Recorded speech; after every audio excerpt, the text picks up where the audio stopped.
아멘. 우리 다 같이 인사하겠습니다. 소통하며 행복한 우리 모두 다 같이 아멘. 할렐루야. 제가 먼저 말씀 속으로 12쪽 읽도록 하겠습니다. 마태복음은 유대인을 위해 기록한 복음서입니다. 당시 유대인들은 구약에 예언된 메시아가 다윗의 씨를 통해 이 땅에 올 것임을 믿었습니다. 그래서 1장의 족보는 예수님께서 아브라함과 다윗의 자손이며 세상을 구원할 메시아이심을 말합니다. 족보는 이스라엘의 역사를 쉽게 설명하기 위해 14대씩 세 부분 총 42대로 기록하였습니다. 첫 번째 14대는 아브라함에서 다윗까지의 족보로 이스라엘 역사의 태동과 왕국의 형성에 이르기까지의 족보입니다. 두 번째 14대는 이스라엘의 남유다 왕들의 족보이며 세 번째 14대는 이스라엘이 멸망당하고 포로된 이후부터 예수님께서 태어나시기까지의 족보입니다. 족보에 기록된 대로 예수님은 다윗의 자손이었던 요셉과 동정녀 마리아를 통해 태어나심으로 세상을 구원할 예수 그리스도가 되셨습니다. 아멘. 오늘부터 우리는 마태복음을 읽게 되었습니다. 마태복음은 예수님께서 유대인의 왕이시며 약속된 메시아라는 것을 강조하는 복음서입니다. 마태복음이 기록될 당시에 소수의 유대인들은 예수님을 메시아로 믿고 따르고 인정하는 그러한 사람들이 있었지만, 그러나 대다수의 유대인들은 예수님을 메시아로 인정하는 것을 거부했습니다. 그래서 마태는 예수님이 구약시대 곧 이스라엘의 역사 속에서 말씀하셨던, 하나님이 말씀하셨던 메시아가 곧 예수 그리스도라는 것을 증명하고자 했습니다. 그러니까 이걸 다른 말로 말하면 구약에 예언된 메시아는 곧 예수님이시다라는 것을 유대인들에게 이해할 수 있도록 증명해야 하고 증명하고자 했습니다. 그 첫 번째가 오늘 마태복음 1장에서 보는 바와 같이 예수님의 계보 즉 족보를 기록하는 것이었어요. 자, 우리 다 같이 마태복음 1장 1절을 읽도록 하겠습니다. 시작. 아브라함과 다윗의 자손 예수 그리스도의 계보라. 마태는 이 족보에서 이스라엘 전체에 걸친 42대, 그러니까 총 사람의 이름으로 말하면 46명의 이름을 잘 정리를 해서 족보를 적습니다. 근데 어제 우주영 목사님도 말씀하셨지만 메시아가 태어난 족보치고는 이렇게 어떻게 조금 아브라함과 다윗 같은 우리 믿음의 조상들 제외하고는 참 부족한 사람들도 많았고, 참 이렇게 드러내기도 부끄러운 그러한 사람들이 족보에 기록된 것을 볼 수 있습니다. 그리고 그들의 삶과 신앙은 천차만별이었어요. 좀 전에도 말씀드렸지만 아브라함, 이삭, 다윗과 같은 사람들이 믿음의 인물들이 족보에 떡하니 기록되어 있습니다. 이런 분들이 족보에 있으면 그래, 우리가 딱 보자마자 그래, 이삭, 역시 메시아의 족보구나 우리가 생각할 수 있지만, 그러나 그 뒤로 넘어가면 우리의 생각은 좀 달라질 수 있다는 거예요. 여러분, 라합이 들어갔죠. 라합이 누굽니까? 그 당시에 몸을 팔던 기생이었어요. 다말은 누구예요? 자기 시아버지와 잠자리를 한 사람이었어요. 이런 사람들이 있었어요. 윤리적으로 비난받는 사람들이 기록되어 있었습니다.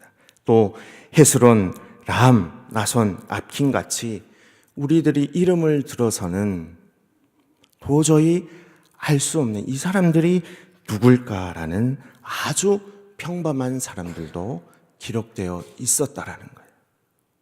심지어는 여러분들 아스 왕, 므낫세 왕, 아비야 왕처럼 하나님 앞에 극도로 악을 행하고 우상 숭배를 하던 그러한 왕조차 기록되어 있는 것을 볼 수가 있습니다. 왜 이렇게 기록을 했을까? 어제 우리가 들은 말씀이지만 왜 마태는 신약의 처음, 그것도 첫 장에 예수님의 족보를 기록하면서 이렇게 부족하고 정말 드러내기도 부끄러운 역사를 기록했을까? 그 이유는요, 다른 데 있지 않습니다. 하나님의 구원 역사는 인간의 처지와 형편에 따라 구애받지 않고 예수 그리스도에게서 완성되기까지 차질 없이 하나님의 구원 역사가 진행되고 있다라는 것을 가르쳐 주는 거예요. 하나님의 철저한 계획 아래 영원하신 하나님의 구원 역사가 진행되고 있었다라는 것을 이 족보를 통해 마태는 가르쳐 주고 있는 겁니다. 아브라함과 같은 사람뿐만 아니고 비천한 사람 라합, 윤리적으로 큰 의미 있었던 다말, 역사의 무대에서 이름 없이 사라져 지극히 평범할 수도 있는 나손과 아킴 같은 사람, 그리고 므낫세, 아스로 대표되는 악한 사람, 이 사람들을 지나고 통해서 하나님은 예수 그리스도에게서 비로소 완벽한 구원을 이루고 있다라는 것을 가르쳐 주는 겁니다. 그러니까 요거를 다른 말로 살짝 바꾸면 하나님께서 그 아들을 이 세상에 보내셔서 이렇게 부족하고 안타까운 사람을 구원하려 하신다라는 것을 가르쳐 주고 있는 거죠. 그러니까 그 당시 사람들이 생각하던 메시아가 정치적인 회복으로 나라만 회복되는 것이 아니라 이 세상 모든 사람들, 죄인들도 구원하시고자 하시는 것이 하나님의 뜻이고 그리고 인도하심이다라는 것을 가르쳐 주는 겁니다. 우리가 족보를 보면 그래 누구를 낳고 저는요 사실 우리 집안 족보도 잘 모릅니다. 제가 영월신가거든요. 그러니까 신라면 신씨라고 이제 우리 아이들은 이제 얘기를 하는데 매월 신을 씁니다. 영월 신씨 판소공파 32대 손이라고 그까지만 합니다. 근데 중요한 것은요, 제가 육신의 족보는 그래도 뭐예요? 예수 그리스도를 믿고 이 땅에 오신 메시아 구세주를 믿고 구원받은 구원 역사 안에 있는 사람이 되었다라는 거예요. 그게 마태가 얘기하고자 하는 것이라는 겁니다.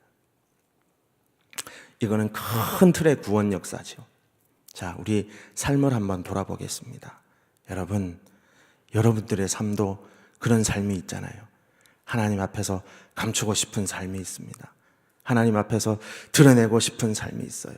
정말 하나님 앞에서 죄 지을 때도 있고 안 지을 때도 있지만 그러나 그 모든 것이 하나님의 구원 역사 안에 있다라는 거예요.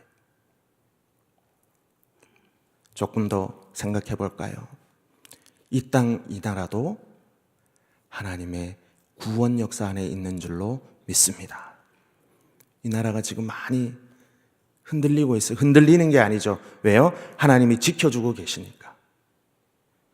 이제 한 10일 안에 그리고 이번 주 안에 참 우리가 정말 기대하고 고대하고 걱정하는 그런 결정이 내려지게 됩니다.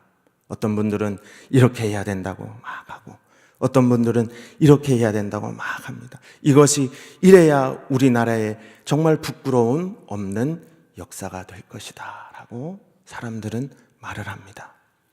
근데요, 어떤 결정이 나든 이 모든 것은 하나님의 역사고 하나님이 우리를 이 나라를 인도해 주시는 구원의 역사라는 것을 꼭 기억해 주시기 바랍니다. 여러분, 그러면 우리에게 필요한 게 무엇일까요? 우리에게 필요한 것은 무엇이냐 하면 하나님께서 우리를 지키시고 계신다라는 그 신뢰의 믿음이 필요한 거예요. 우리 좀 전에 2절 찬양 들었지만 우리 주님이 어떤 주님이에요? 내 마음의 모든 염려, 이 세상 고난과 모든 것 하시고 나와 함께 하시는 주님이신 줄로 믿습니다.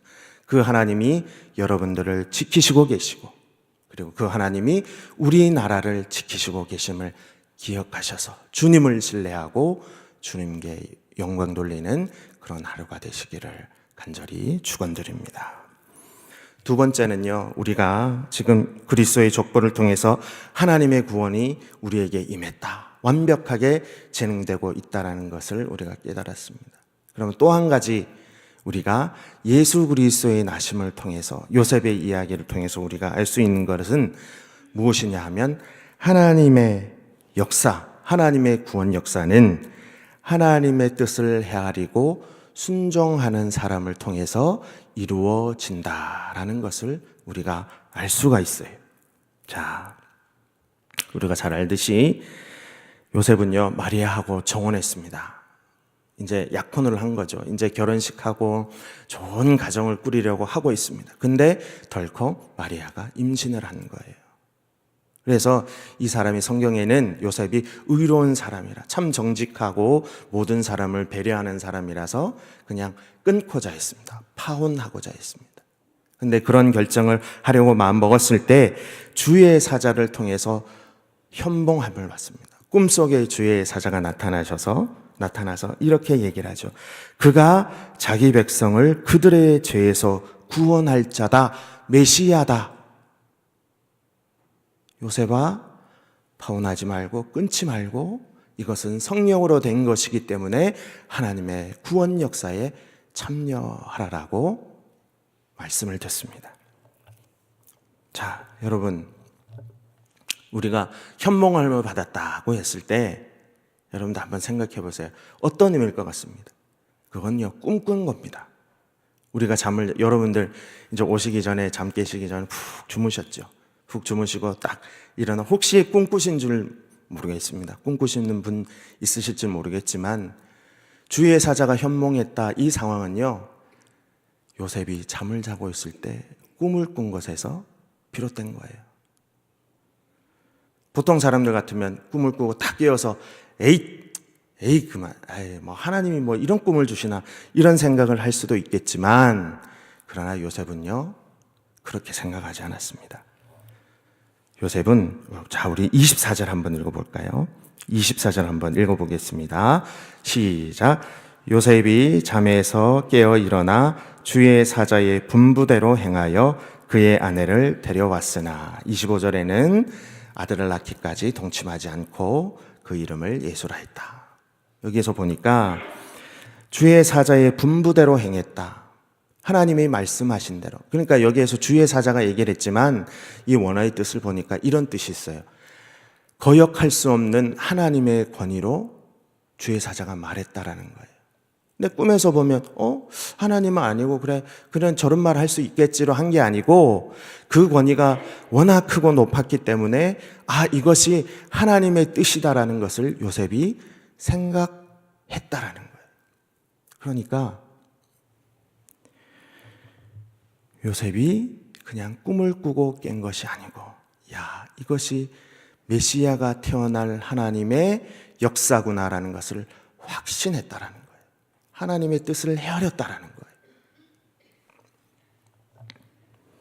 성경의 역사를 보면 항상 하나님은 하나님의 말씀에 순종하는 사람들을 통해서 역사하셨습니다.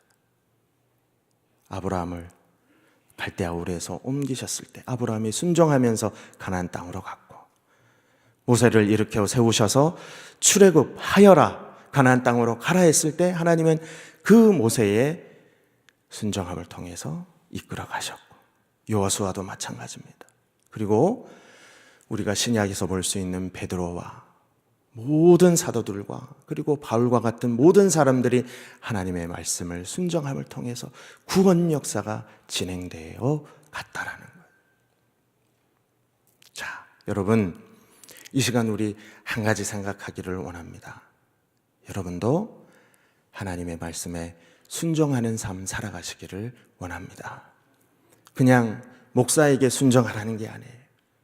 그냥 권위에 순종하라는 게 아닙니다.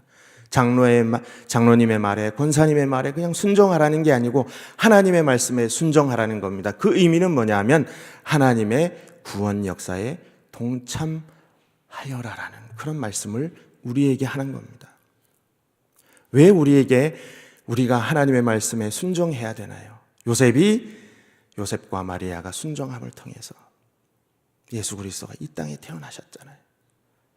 그 예수님이 어떤 예수님이에요? 하나님이 우리와 함께 하셨다라는 임마누엘의 하나님이 되셨잖아요. 그러니까 우리는 순종함을 통해서 지금도 구원하시고자 하시는 이 믿지 않는 사람들에게 임마누엘의 하나님을 증명해야 하는 사람들이기 때문에 그렇습니다. 그래서 여러분들은, 이 자리에 함께한 여러분들은 허튼 분들이 아닙니다. 여러분들은 그냥 내가 예수 믿고 천국 가야 하는 그런 사람들만이 아니라 하나님의 거룩한 구원 역사에 동참하셔서 이 땅에 하나님의 역사를 베풀어 가실 분이다라는 거예요. 그래서 연세에 많고 적음에 있는 것이 아니라 하나님의 순종함의 역사가 나타나는 줄로 믿습니다. 사랑하는 신일교회 성도 여러분, 이제 말씀을 정리할게요. 하나님은 우리를 하나님의 구원 역사대로 이끌어 가셔요. 그 역사 안에 순종하셔서 하나님의 위대한 구원 역사, 이 땅에 임마누엘의 하나님을 증거하시는 그러한 신일교회 모든 성도들 되시기를 간절히 축원드립니다. 이 시간 주신 말씀 기억하면서 우리 기도하겠습니다. 하나님, 우리가 하나님의 구원 역사 안에 있음을 확신하는 삶을 살게 해 주시옵소서. 온전히 주님만 신뢰하는 그런 삶을 살게 해 주옵소서. 우리의 삶 속에 역사하셔서 구원의 역사를 베푸시는 하나님, 오늘 하루의 삶이 순종하는 삶이 되게 해 주시고 구원 역사에 동참하는 삶이 될 수 있도록 하나님 인도하여 주옵소서. 이번 주에 개강하는 그리고 어머니 기도회와 실버스쿨 개강을 지켜주셔서 많은 은혜 가운데 하나님 한 학기 동안 잘 진행될 수 있게 해주시고, 또한 이 나라를 위해서 기도해 주시고 각자의 점을 위해서 이 시간 기도하도록 하겠습니다. 다 같이 기도하겠습니다. 주여 믿습니다. 믿습니다. 주여 믿습니다. 하나님 아버지 감사합니다.